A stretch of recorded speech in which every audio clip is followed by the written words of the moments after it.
今次咧就係同大家講一講咧2026年我哋嗰個能量啊，啲星體嘅能量咧點樣去影響我哋嘅。咁其實咧，我哋今年咧2026年咧，咁雖然咧坊間咧就話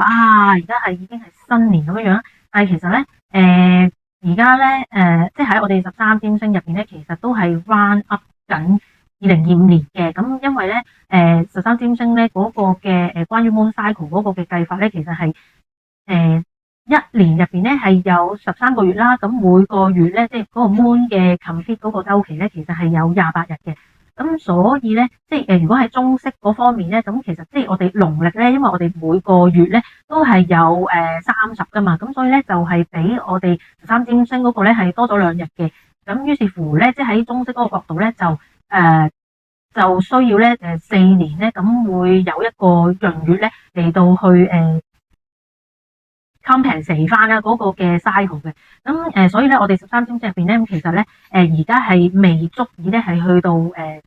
13個月每個月28日即係完成咗呢個 cycle 嘅日子。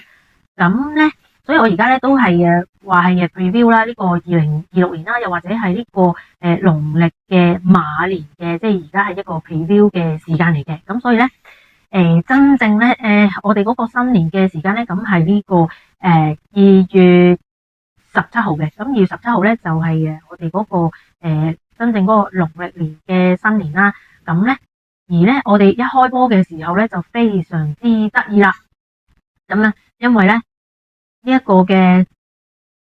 呢一日啊，2月17號唔單止係年初一啦，咁喺我哋星體上面咧，同一時間咧就發生咧呢個嘅 solar eclipse。咁呢個嘅total solar eclipse 咧就會喺呢個南美洲嗰度咧會見到嘅。咁我哋就睇唔到啦，香港即係亞洲嘅地方就睇唔到嘅。咁因為嗰個初一啦，咁所以咧都係一個 new moon 嚟嘅。咁 new moon 咧就今年我哋呢個農曆新年咧，呢個 new moon 咧就落咗喺Aquarius 嘅，即係呢個水瓶座嘅。咁水瓶座咧就即係喺新年第一日嘅時候咧，咁呢個 new moon 就落咗喺水瓶座啦。咁所以咧今年咧真係可以話係一個真真正正咧水瓶年代咧，即係 physically 咧出現嘅，即係佢會發生嘅一個年份嚟嘅。咁啦嗱，咁因為咧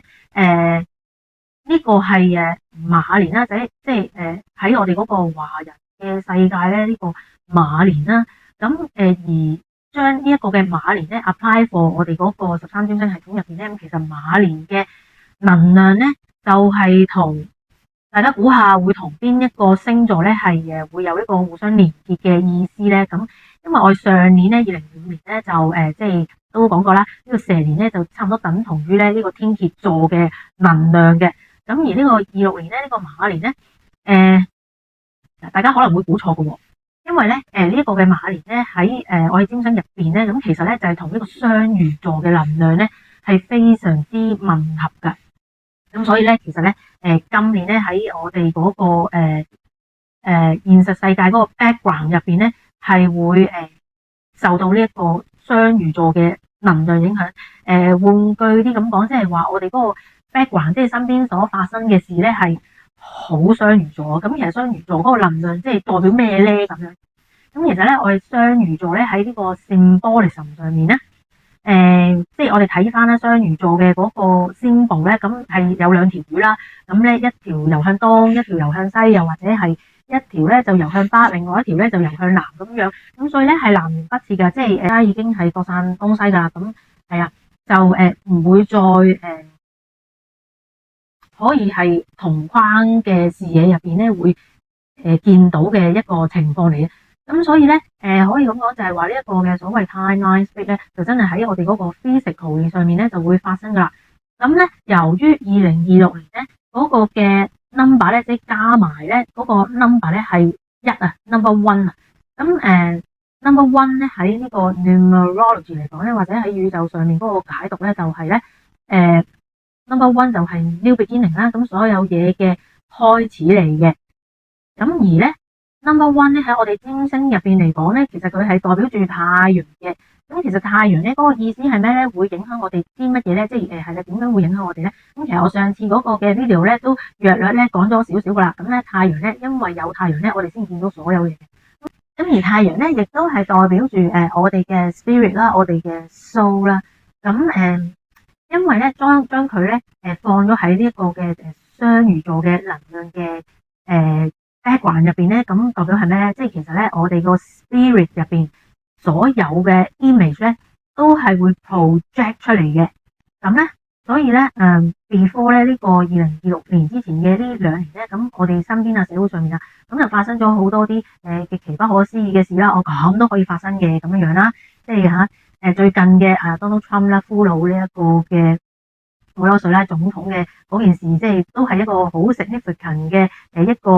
徵兆嚟嘅。咁所以咧，其實嚟緊2026年咧，冇嘢係唔可能發生嘅。咁於是乎咧，咁由於啦雙魚座2條魚咧就會各散東西啦。咁所以咧，如果大家咧喺個 soul level 喺個 spirit level 咧，你所渴望或者你潛意識入邊成日係認住咧將會發生嘅事咧，即係你希望或者唔希望嘅嘢咧，咁其實呢一樣嘢係非常之個人㗎。咁係啦，咁即係有啲人係好明顯係好負面嘅，咁有啲人咧就好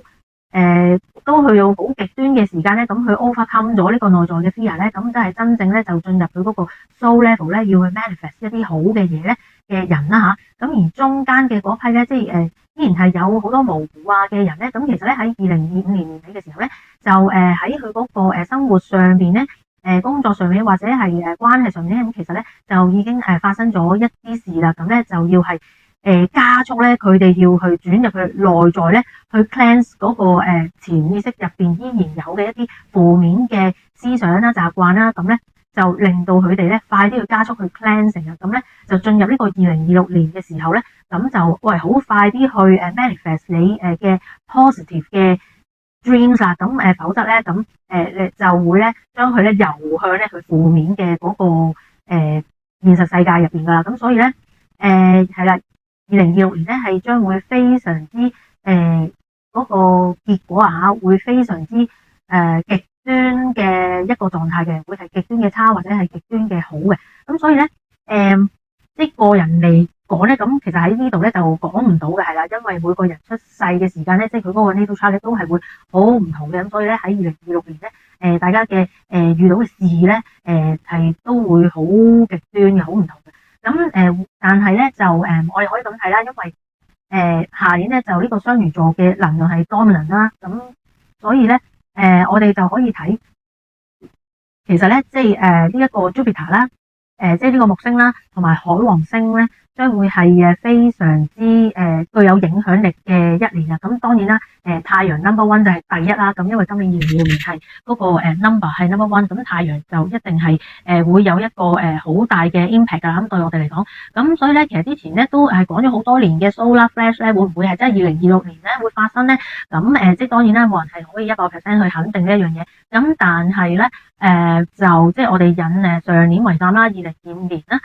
因為佢嗰個係 number 9啊嘛，咁呢一個嘅火星咧係非常之 dominant 嘅一年啦，咁所以咧我哋喺上年嘅時候咧，我哋會見到好多military 嘅嘢啦，即係喺軍隊上面嘅嘢啦，呢一個嘅意外啦、車禍啦，或者係呢一個嘅執法嘅行動上面咧，係有好多呢啲嘅火星嘅能量咧係作緊 impact 嘅，咁而去到年尾嘅時候咧，呢一個嘅大火災咧，即係香港嘅大埔嘅大火災咧，都係呢一個話俾我哋聽，即係火星咧就喺度發動緊佢嗰個好大嘅 impact 嘅一個嘅 recall 啦，即係 recall 翻咧我哋人類咧，咁其實我哋係需要咧。即係要活得好好咁樣咧，其實係需要咧係根據咧或者係順從啦我哋嘅星體能量咧而去活下去嘅。咁所以咧我哋去下一年咧2026年咧，其實我哋何時何地何刻咧喺邊一個嘅環境嘅情況之下咧，其實我哋咧都係要跟從咧我哋嘅 soul 咧而去作出所有嘅行動啦、行為啦，即係話譬如你同某一啲人喺一齊，即係無論係伴侶啊，或者係朋友啊，或者係同事咁樣啦。如果你覺得 feel no good 咯，咁咧其實咧就係soul calling 啊，叫你去作出咧呢一個嘅 decision 嘅，咁而去咧去攞翻你自己嗰個 soul power 咧，去喺2026年咧去 manifest 你嘅 dream 嘅。咁如果咧你嗰個真正嘅行動上面咧，同你個 soul 咧係唔 align 嘅話，即係明明咧你個心入邊係咁諗，但係你做出嚟咧又唔係嗰樣嘢嘅話咧，咁其實咧就會令到自己會構成好大嘅 conflict 啊。咁甚至乎咧有啲極端嘅情況之下咧，係可以咧會令到咧自己去即係最極端嘅情況咧係可能會失去性命嘅喎，分分鐘咁樣樣。咁所以咧呢一個嘅時段咧，即係我哋未真真正正咧係去真係踏入呢個馬年嘅時候咧，咁大家係再加啲把勁咧去聆聽我哋嗰個內在聲音啦，去做你嘅你好想 manifest 嘅一個 positive 嘅夢想嘅嗰樣嘢啦。咁咧，因為咧我哋下年咧即係我哋受到太陽啦、木星啦同埋呢個海王星嘅影響啦。咁於是乎咧，其實咧我哋喺呢個下年嘅上半年咧，咁其實咧呢幾個星體咧係好 busy 嘅，因為咧有好多嘅連珠啦，即係星體嘅連珠啦，其實都係牽涉咧呢一個嘅海王星同埋木星嘅。即係除咗好多連珠之外咧，其實都有好多啲opposition 啊，即係一啲嘅衝上啊，或者係迎上啊呢啲咁嘅時間咧，都係牽涉咧呢一個嘅海王星同埋木星嘅。咁咧，所以咧其實喺上半年咧，呢兩粒星咧，即係再加埋太陽咧，係會令到咧我哋呢一個嘅人類自己咧嗰個最終嘅選擇咧係會越嚟越激烈嘅，咁嗰個情況咧係會越嚟越誇張嘅。咁其實咧再去到咧我哋呢個1月尾嘅時間咧，我哋係會有一個土星啊，就會同海王星咧會有一個嘅合相嘅。咁呢個合相咧就係喺呢個嘅雙魚座嗰度啊。咁所以咧，咁因為雙魚座佢個主星就係呢個木星同埋海王星啦。咁而咧土星咧就係關乎係咧我哋要糾正翻我哋嗰個卡瑪啦，同埋係因為咧呢一個嘅土星咧係一個好可以咁講話係一個訓導主任啦嚇，係好嚴厲嘅一粒星體啦。即係如果你唔聽你嗰個內在直覺力，唔聽你個 soul 去行你個生命嘅時候咧，咁咧就會有一個好 harsh 嘅 lesson 咧，就會嚟衝擊你噶啦。你醒未咁樣樣？係啦，咁而咧呢個嘅 Saturn 咧，即係呢個土星咧，佢即係佢教訓我哋人咧要去覺醒咧，其實會有好多唔同嘅方法。咁而其中嘅一個方法咧，就係可能會牽連到呢個死亡嘅。咁即係let's say 咁樣樣。如果你係一個，即係譬如你成日覺得你喺你命中咧某一個人對你嚟講係好重要、好重要、好重要，甚至乎咧你係可以為呢一個人犧牲嘅話咧，咁其實咧可能咧就會喺嗰段時間嘅 moment 入邊咧，就會可能咧拎走你你認為喺你生命上最重要、比你自己更加重要嘅一個人嘅。咁咧佢嗰個目的咧就係要你覺醒咯，你咧係為你自己生命負責嘅。咁所以咧土星咧即係喺我哋嗰個陽星上面咧係一個非常之辣啦，但係咧就係一個令到我哋嗰個靈魂咧係成熟嘅，即係變得成熟嘅一粒星啦。咁所以咧，其實咧，喺呢一個嘅係咧，咁喺呢個2月20號嘅時候咧，咁呢個土星咧，降落喺呢個，咁呢個土星咧就會同海王星咧合相啦。喺雙魚座嘅時候咧，咁咧即係可能即係喺個人層面上面啦，或者係大圍上面咧，都可能咧會係有一啲嘅大事件咧，就會係觸碰到咧，我哋要有一個好大嘅內在醒覺嘅時間嘅。咁2月28號咧，咁即係跟住咧，即係我哋呢個2月20咧，呢個土星同埋海王星合相之後咧，咁呢個28號啦，2月28號咧就係呢個六星連珠嘅。咁同埋咧喺我哋嗰個上半年咧，係會有好多咧呢個嘅Outer Planet 咧同我哋嘅 Inner Planet 咧係會有呢一個好多互動嘅，即係會有好多合相啊，會有好多 aspect 咧係會出現嘅。即係總言之咧，嗰啲嘅星體咧，即係外在同內在嘅星體咧係會玩好多geometry 咧，去大家互相牽引啦，咁咧就影響我哋人類咧就作出各樣那樣嘅選擇嘅。咁當然啦，即係今年咧最受呢個即係最有 impact 嘅咧，咁就係呢個海王星同埋木星嘅。咁所以咧，當所有嘅連珠啊，或者好多嘅 aspect 咧係聯繫到呢個海王星咧同埋木星嘅時候咧，咁咧就會影響我哋咧最大嘅一個時間嚟嘅。咁咧再去到呢個3月3號咧，喺我哋亞洲咧就會有一個全月食嘅。咁咧全月食咧，咁當然啦，月食咧都係會影響住咧我哋嘅，情緒啦，又或者係我哋嘅內在嘅 security 嘅一個時間嚟嘅。咁係啦，呢個3月3號嘅呢個 total lunar eclipse 咧，咁我相信咧，即係可能即係差唔多係去全球噶啦。咁全球我哋嘅一般嘅市民啊、平民啊，咁其實咧都會影響到晒噶啦，咁樣咁咧而由於咧雙魚座咧，佢嗰個喺我占星上面咧，其實佢係影響緊我哋嗰個嘅 reality 啦，即係嗰個兩極嘅 reality 之外咧，其實喺身體上面咧，亦都係影響我哋嘅某一啲嘅系統。咁呢個系統咧就係我哋嗰啲邊緣神經系統，即係我哋同外界嘅 reaction， 即係 action and reaction 嘅一個嘅系統。又或者係我哋點樣，即係點樣係由潛意識入邊影響到外界啊？又或者係相反，外界點樣去影響到我哋嘅潛意識嘅呢一個嘅，即係我哋自己人類咧同外在世界嘅一個好微細嘅神經嘅系統啊。咁所以咧我哋咧都係可以咧，即係暫時而家開始咧就可以多啲 react to 大自然啦，尤其是係植物啦。因為其實植物咧係一個好好嘅 healing 嘅能量啦。即係大部分咧，如果你識得去用呢啲植物嘅時候咧，其實佢哋係可以俾我哋一啲嘅 healing 啦、calm down 啦，或者係加強咧我哋嘅直覺力嘅一個嘅媒介嚟嘅。咁另外一樣嘢咧都係關於免疫系統嘅。咁於是乎咧就我哋就可以諗啦。咁其實咧，如果你仲去 nurture 你自己嗰個身體嘅時候咧，咁其實2026年咧可能咧就會咧有一啲嘅病啊，有啲嘅疾病啊係會令到我哋咧進入呢一個嘅不歸路嘅一個時間嚟。咁所以咧，大家咧未去到真正嘅馬年嘅時候咧，而家係可以作出咧呢一個嘅 preparation。咁去最尾啦，咁我講呢個木星先啦。咁其實木星咧今年咧係會行得非常之快嘅，因為佢咧係會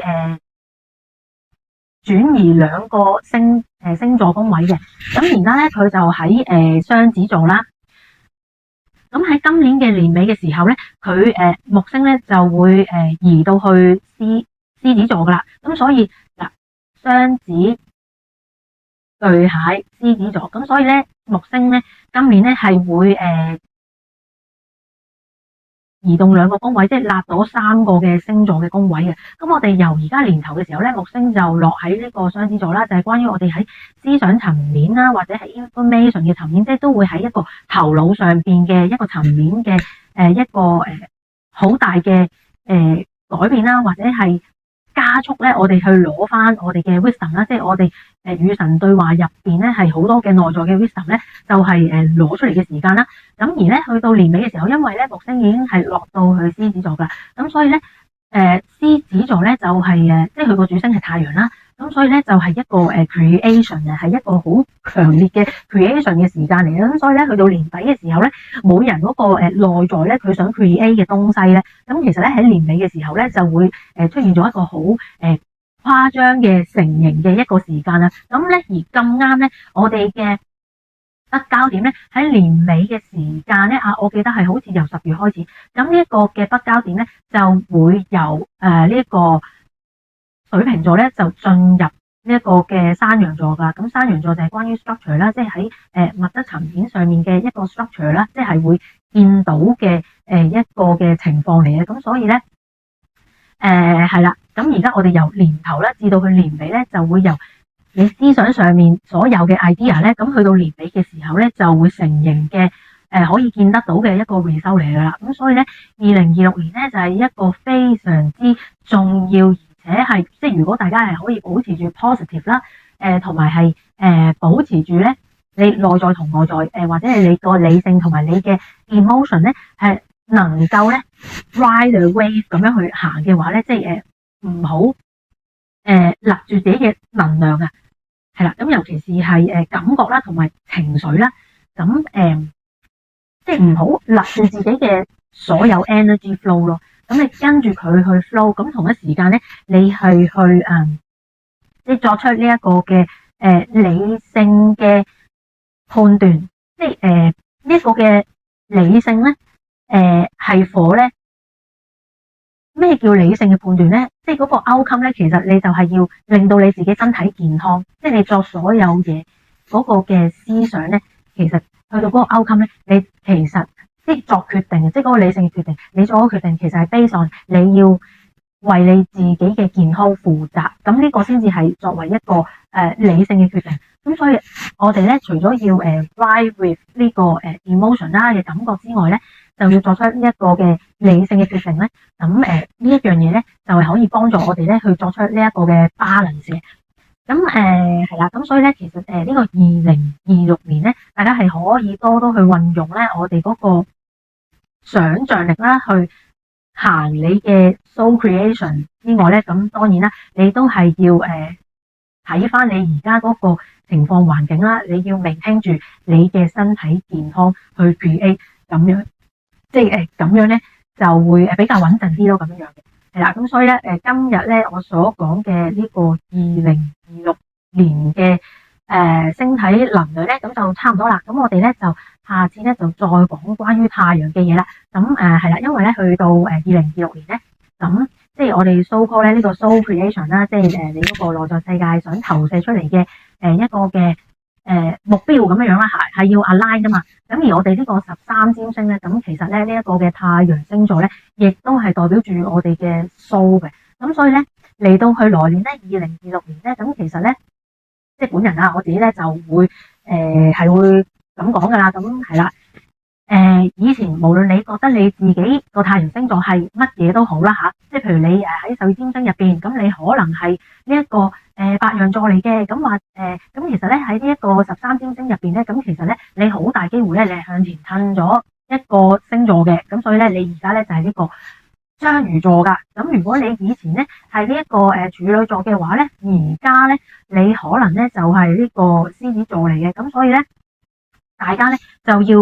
turn to 翻咧而家真正嘅太陽啦，咁就係呢個13占星嗰個太陽星座咧，就會比較係明白你自己係邊一個狀況咯，同埋你喺呢個 transition 入邊咧，即係譬如你喺呢個轉換太陽星座嘅呢段時間咧，係會有好多矛盾就會走出嚟嘅。咁你點樣去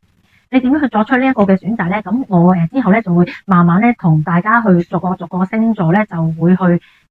分析啦，你嗰個新星座到底係點樣樣啦，同埋你而家喺呢個嘅struggle 嘅時候咧，咁點樣去為自己作出呢一個嘅soul decision 啦，即係你嗰個靈魂嘅選擇啦，咁樣樣咁係啊，多謝大家今日收睇，咁我哋下次再講啦，我哋 explore 呢個13占星太陽星座啦，拜拜。